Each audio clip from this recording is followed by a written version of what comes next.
Are you in new life?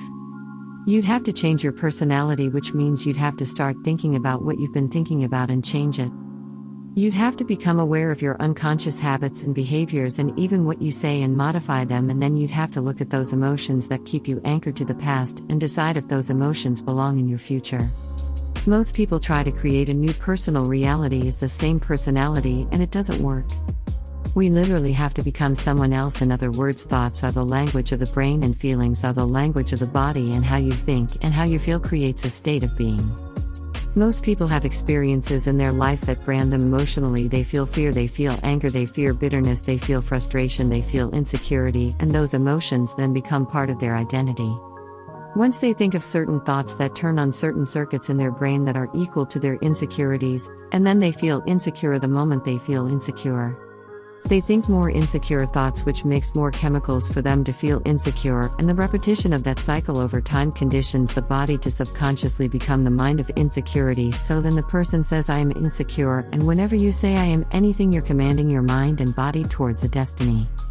Then most people's biology is for the most part their past, and so if you're not being defined by the vision of the future, some new possibility in your life, you're only left with the old circuitry in your brain and the old emotions of the past. So the question then is, can you believe in a future that you can't see or experience with your senses yet, but you've thought about enough times in your mind that your brain is literally changed to look like the experience has already occurred? Now the latest research in neuroscience says you can change your brain just by thinking. So then as you begin to think about a new possibility, and your brain begins to fire in new sequences and new patterns and new combinations.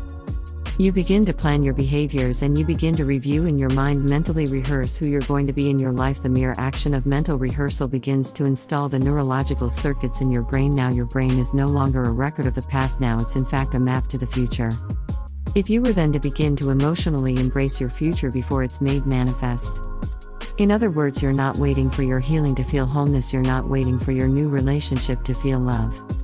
You're not waiting for the mystical moment to feel off. You're not waiting for your success to feel empowered. That's the old model of reality of cause and effect.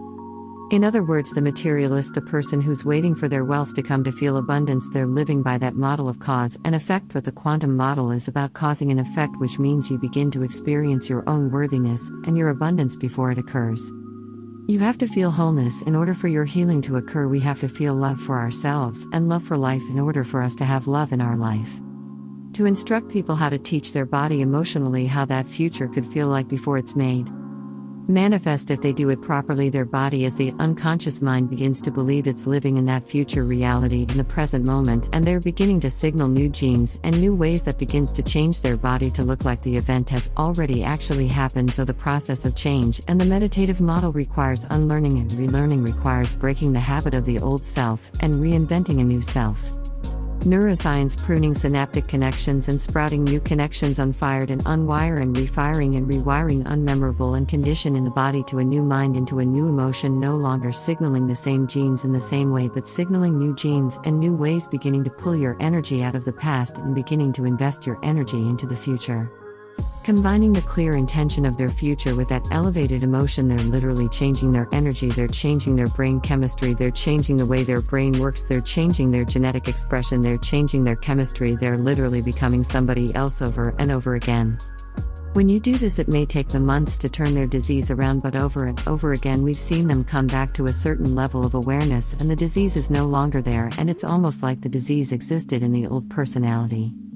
Literally someone else, and we've seen it enough times now to know that people reach a certain point with themselves where they feel so whole and feel so satisfied with who they are, they feel so happy with themselves in their lives that they could care less if they have the disease, and that's the moment it goes away over and over again.